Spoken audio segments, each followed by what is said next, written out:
میں ایک مسلمان لڑکی تھی مگر میں نے اپنی پسند سے ایک ہندو لڑکے سے شادی کر لی تھی۔ میری ساس ہر وقت بتوں کی پوجا کرتی رہتی تھی، پھر وہ اتنی بیمار ہوئی کہ انہیں کینسر ہو گیا۔ ڈاکٹر کا کہنا تھا کہ وہ چند دن بعد فوت ہو جائے گی۔ میں اپنی ساس سے چھپ کر قرآن پاک کی سورہ رحمان پڑھتی اور پانی پر دم کر کے اپنی ساس کو پلا دیتی۔ ایک ہفتے بعد میرے شوہر نے اپنی ماں کا ٹیسٹ کروایا تو اس کے قدموں تلے سے زمین نکل گئی۔ رپورٹ دے کر وہ مجھے بالوں سے گھسیٹ کر اسپتال لے گیا اور پھر میرا نام فاطمہ ہے، مجھے آج بھی وہ دن یاد ہے جب پہلی بار میری یونیورسٹی کے ایک ہندو لڑکے نے میرا راستہ روکا تھا۔ ہم دونوں ایک ہی یونیورسٹی میں پڑھتے تھے۔ اس ہندو لڑکے کو میرا حجاب کرنا اور دوسرے مردوں سے اپنے آپ کو چھپا کر رکھنا بہت اچھا لگتا تھا۔ اپنے ارد گرد گھومتی ہے پر وہ لڑکیوں سے ایسے کبھی کشش محسوس نہیں ہوتی تھی۔ وہ ہر وقت مجھے دیکھتا رہتا تھا، میرا پیچھا کرتا رہتا تھا۔ یونیورسٹی سے تعلیم مکمل کرنے کے بعد میں نے ایک مدرسے میں نوکری کر لی۔ وہاں میں جوان لڑکیوں کو دین کی تعلیم دینے لگی تھی، جبکہ وہ ہندو لڑکا اپنی ذہانت اور بہترین تعلیمی کارکردگی کی وجہ سے ایک اچھی جگہ ملازمت کرنے لگا تھا۔ ایک روز میں مدرسے سے جا رہی تھی جب اس ہندو لڑکے نے میرا راستہ روکا تھا۔ وہ بہت پریشان اور الجھا ہوا سا لگ رہا تھا۔ مجھے اس پر حیرت بھی ہوئی تھی کیونکہ میں اسے نہیں جانتی تھی اور نہ ہی میں اسے پہچان پائی تھی۔ میں نے یوں بھی ہمیشہ اپنی تعلیم پر توجہ رکھی تھی۔ اس لڑکے نے میرا راستہ روکتے ہوئے مجھ سے التجا کی تھی کہ میں ایک بار اس کی بات سن لوں۔ اس کے پریشان لہجے پر بے ساختہ میں نے سر ہلا دیا تھا، حالانکہ میں اپنی حدود جانتی تھی کہ مجھے غیر محرم مردوں سے بات چیت نہیں کرنی چاہیے، مگر وہ جتنا پریشان لگ رہا تھا میں مدد کے خیال سے بات سننے کے لیے رکی تھی۔ اب اس نے اپنی حالت کی جو وجہ مجھے بتائی تھی وہ مجھے بخلانے پر مجبور کر گئی۔ میں جو اسے پریشانی سے نکالنا چاہ رہی تھی، اب میں منہ کھولے اسے دیکھنے لگی تھی۔ جو مجھ سے اپنی محبت کا اظہار کر رہا تھا وہ مجھے بتا رہا تھا کہ میں یونیورسٹی میں پہلے روز سے تمہارے حجاب کی وجہ سے تم سے متاثر رہنے لگا تھا۔ مجھے لگتا تھا کہ مجھے صرف تمہیں دیکھنا اچھا لگتا ہے، لیکن ایسا نہیں ہے۔ جب ہم یونیورسٹی سے فارغ ہوئے تو میں کتنے روز بے چین رہا تھا۔ میں تمہیں دیکھنا چاہتا تھا مگر ایسا ممکن نہیں تھا۔ میرا کہیں بھی دل نہیں لگ رہا تھا، یہاں تک کہ میں پوجا کرنے میں بھی بار بار تنگ ہو رہا تھا۔ میں دنگ سی اس لڑکے کی باتیں سن رہی تھی۔ میں تو یہ تک نہیں جانتی تھی کہ وہ کون تھا اور کب سے مجھے جانتا تھا، کیونکہ وہ اپنی بکھری اور الجھی حالت کی وجہ سے مجھ سے کہہ رہا تھا۔ اس نے اپنا حال بتا کر اچانک مجھ سے ایسا مطالبہ کیا جو مجھے حیران کر گیا تھا۔ وہ بولا کہ میں تم سے شادی کرنا چاہتا ہوں۔ میں نے گھبرا کر اسے دیکھا اور اپنی حیرت پر قابو پا کر سنجیدگی سے اسے کہا کہ ہم دونوں شادی نہیں کر سکتے کیونکہ ہمارا مذہب الگ ہے۔ میں ایک مسلمان لڑکی ہوں، میرا نکاح صرف ایک مسلمان مرد سے جائز ہے۔ وہ مجھ سے بولا کہ میں تم سے نکاح کی خاطر مسلمان ہونے کو بھی تیار ہوں۔ وہ مجھ سے ہر حال میں شادی کرنا چاہتا تھا۔ وہ اپنی بے قرار حالت سے پریشان تھا۔ مجھے نہ چاہتے ہوئے بھی اس پر ترس آیا تھا۔ میں نے اسے انکار میں سر ہلا کر اسے سمجھایا کہ اگر وہ مجھ سے نکاح کر کے مسلمان ہوگا تو اس کا کوئی فائدہ نہیں ہے،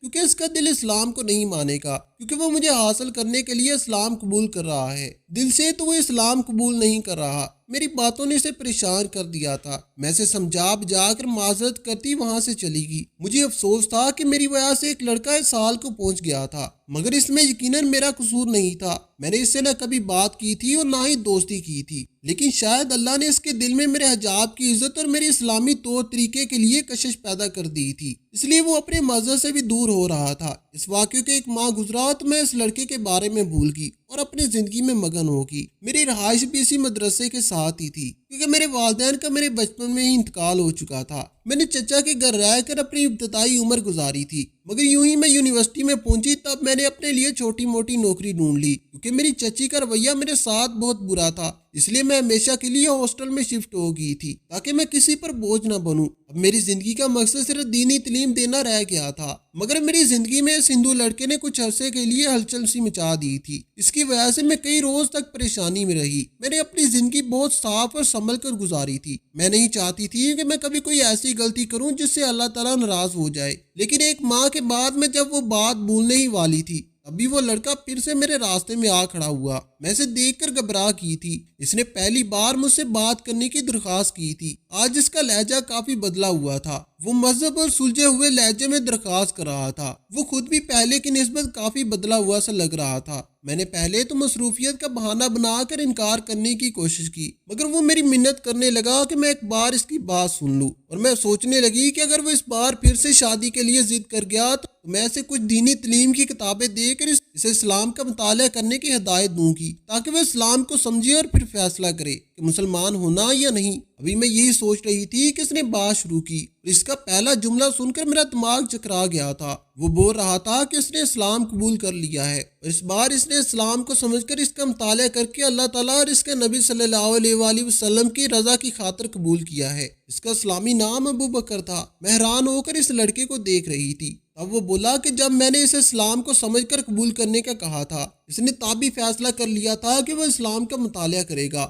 وہ مجھ سے ملاقات کے فوری بعد مسجد میں آ گیا تھا اور ایک مولوی سے درخواست کر کے اسلام کو سمجھنے لگا۔ ایک ماہ اس نے اسلام کو سمجھا اور جب اس کا دل مکمل طور پر مسلمان ہونے کے لیے راضی ہوا تو اس نے اسلام قبول کر لیا۔ وہ اسلام قبول کرنے کے فوراً بعد میرے پاس آیا تھا۔ وہ کہنے لگا کہ میں نے اسلام قبول کر لیا ہے، میں 5 وقت کی نماز پڑھتا ہوں اور اب تم سے شادی کرنا چاہتا ہوں کیونکہ تم میری محسن ہو، جس کی وجہ سے مجھے میرا حقیقی خدا ملا اور میری آخرت سنور گئی۔ اس کی بات نے میرے لب سی دیے تھے۔ میں اس کی بات کے بعد شادی سے انکار نہیں کر پا رہی تھی۔ وہ اسلام قبول کر چکا تھا اور ایک مسلمان سے میرا نکاح جائز تھا۔ میرے چچا اور چچی میرے ساتھ بہت کم تعلقات رکھتے تھے، اس لیے اس لڑکے کے دوسری بار پوچھنے پر میں نے شادی کے لیے ہاں کہہ دی تھی۔ پھر اس نے مجھے اپنے بارے میں سب بتا دیا۔ اس کی فیملی میں بس اس کی ایک بوڑھی ماں تھی اور اس نے اداسی سے بتایا کہ اس کی ماں کٹر ہندو ہے، وہ کبھی اسلام قبول کرنے پر راضی نہیں ہوگی۔ وہ اپنی ماں کی آخرت کو لے کر فکر مند تھا۔ میں نے تب دل میں ٹھان لی تھی کہ میں اس کی ماں کو بھی مسلمان کر کے رہوں گی۔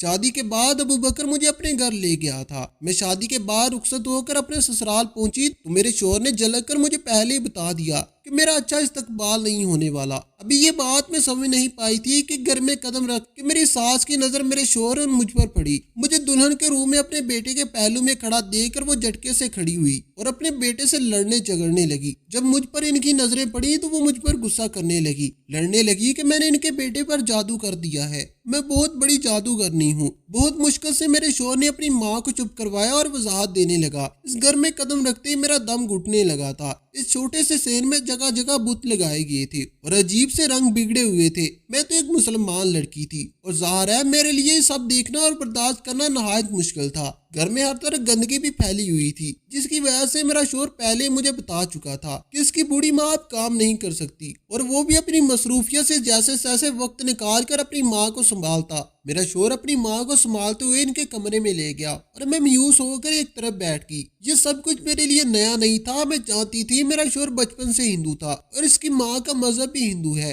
ایک ہندو کے گھر مورتی اور پتھر کے بت کا ہونا کوئی تعجب خیر بات نہ تھی۔ مجھے لگتا تھا کہ میں یہ سب برداشت کر لوں گی، مگر اب اس گھر میں آ کر مجھے پریشانی محسوس ہو رہی تھی۔ میں ایک مذہبی لڑکی تھی، میرے لیے ایسے ماحول میں رہنا اور عبادت کرنا نہایت مشکل ثابت ہونے والا تھا، مگر اپنے شوہر کی خاطر میں یہ سب کرنے کو تیار تھی۔ اندر اپنے کمرے میں بھی میری ساس اپنے بیٹے پر بری طرح سے چیخ رہی تھی۔ میری ساس کے الفاظ مجھے تکلیف دے رہے تھے۔ وہ بری طرح سے چلا کر اپنے بیٹے سے یہ کہہ رہی تھی کہ تم سے بہت بڑا پاپ ہو گیا ہے، بھگوان کی ناراضگی میں کیسے برداشت کر سکتی ہوں؟ اب بھگوان کو کیا منہ دکھائیں گے؟ یہ پاپی عورت نے تم پر جادو کیا ہے، میری ساری نسلیں برباد ہوگی، اب میں کیا کروں گی؟ اب میری ساس کو پریشانی تھی کہ میں ان کے گھر میں اپنا کلام قرآن پاک پڑھا کروں گی، ان کی نظروں میں بے برکتی پیدا ہو جائے گی۔ تو مذہب کے لوگوں کا ایک ہی گھر میں ایک ہی چھت کے نیچے رہنا بالکل ناممکن سی بات ہوتی ہے۔ اچانک میری ساس میرے شوہر سے کہنے لگی کہ تم بھگوان کو بہت مانتے تھے، پھر کیسے تم بدل گئے ہو؟ اپنی نسل کو چلانے کے لیے اس گناہگار عورت سے شادی کر لی، ضرور اس نے تم پر جادو کیا ہوگا۔ ہاں یہ جادوگرنی ہے، کیونکہ مسلمان جادو کرتے ہیں اور لوگوں کو اپنے جادو کے زور سے اپنے مذہب سے ہٹا دیتے ہیں، پھر ایسے لوگ اپنے مذہب سے ہٹا کر گناہ کمانے لگتے ہیں۔ میں خاموش اپنی ساس کی باتیں سن رہی تھی۔ اسلام جب بھی کسی غیر مذہب کے دل میں گر جائے تو ایسی غیر مذہب کے لوگ اللہ کو پا لینے کے بعد